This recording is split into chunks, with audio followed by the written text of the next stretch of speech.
కూటమి ప్రభుత్వం హామీ ఇచ్చినట్లు అర్హులైన పేద ప్రజలందరికీ పట్టణాల్లో 2 సెంట్లు, గ్రామీణ ప్రాంతాల్లో 3 సెంట్లు ఇళ్ల స్థలాలు ఇస్తామన్న హామీ అమలు చేసే వరకు అర్హులైన పేద ప్రజల పక్షాన నిలబడి అమలుకు రాష్ట్ర ప్రభుత్వంపై ఒత్తిడి తెస్తానని సిపిఐ ఆంధ్రప్రదేశ్ రాష్ట్ర కార్యదర్శి రామకృష్ణ తెలిపారు. సిపిఐ ఆధ్వర్యంలో నిర్వహించిన జీవీఎంసీ జోన్ 2 మధురవాడ 7వ వార్డు వాంబే కాలనీ ఇళ్ల స్థలాల కోసం వ్యక్తిగత దరఖాస్తులు పూరించే కార్యక్రమంలో ఆయన పాల్గొన్నారు.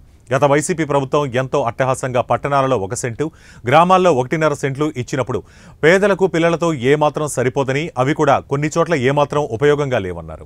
సిపిఐ తరపున మేము చెప్పామని ఆయన ఎవరి మాట వినకుండా ఇష్టం వచ్చినట్లు ఇచ్చారని, వైసీపీ ప్రభుత్వం ఇచ్చిన 1,80,000 ఏమాత్రం ఇంటి నిర్మాణానికి సరిపోదని చెప్పినా వినలేదని విమర్శించారు.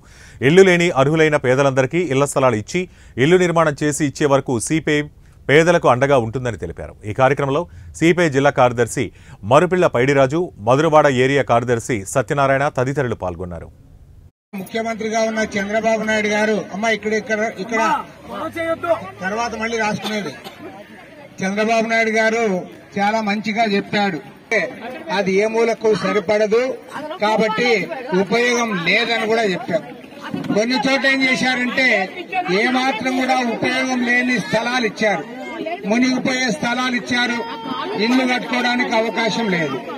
పైగా ఇల్లు కట్టుకోవడానికి, ఇంటి నిర్మాణానికి 1,80,000 రూపాయలు ఇచ్చినారు. 1,80,000 రూపాయలతో చాలా మంది ఇల్లు కాదు, నిర్మాణం కాదని, వాళ్ళు పునాది కూడా కాదు కదా, మేము ఇల్లు ఎట్లా కట్టుకోవడానికి వీలవుతుందని చాలా మంది ఇల్లే కట్టుకోలే. కాబట్టి మనం ఏమడుగుతా ఉన్నామంటే ప్రభుత్వాన్ని, చంద్రబాబు నాయుడు గారిని ఒకటే అడుగుతున్నాం. అయ్యా, నువ్వు ఎలక్షన్ లో చెప్పినట్లుగా పట్టణాల్లో 2 సెంట్లు, గ్రామాల్లో 3 సెంట్లు ఇవ్వండి. అదేవిధంగా ఇల్లు కట్టుకోవడానికి 5 లక్షల రూపాయలు ఇవ్వమని కోరుతా ఉన్నాం. కాబట్టి ఏమంటే ఇప్పటికే కడప జిల్లా 3,380 కోట్ల రూపాయల ఆర్థిక సహాయం తగ్గింది. చంద్రబాబు నాయుడు గారు ముఖ్యమంత్రి అయిన తర్వాతనే ఇవాళ ఆర్థిక సహాయం తగ్గిందని చెప్పి సాక్షాత్తు ఆర్థిక శాఖ అధికారులు మొన్న ముఖ్యమంత్రి గారి సమీక్షా సమావేశంలో వెల్లడించడం జరిగింది. కాబట్టి నేను ముఖ్యమంత్రి గారిని కోరుతా ఉన్నా, మనకు 2024-25 సంవత్సరంలో మనకి ఎంత కేంద్రం సహాయం వచ్చింది, అంతకుముందు మనకి ఎంత వచ్చింది, వీటన్నిటిపైన శ్వేతపత్రం విడుదల చేయాలని చెప్పి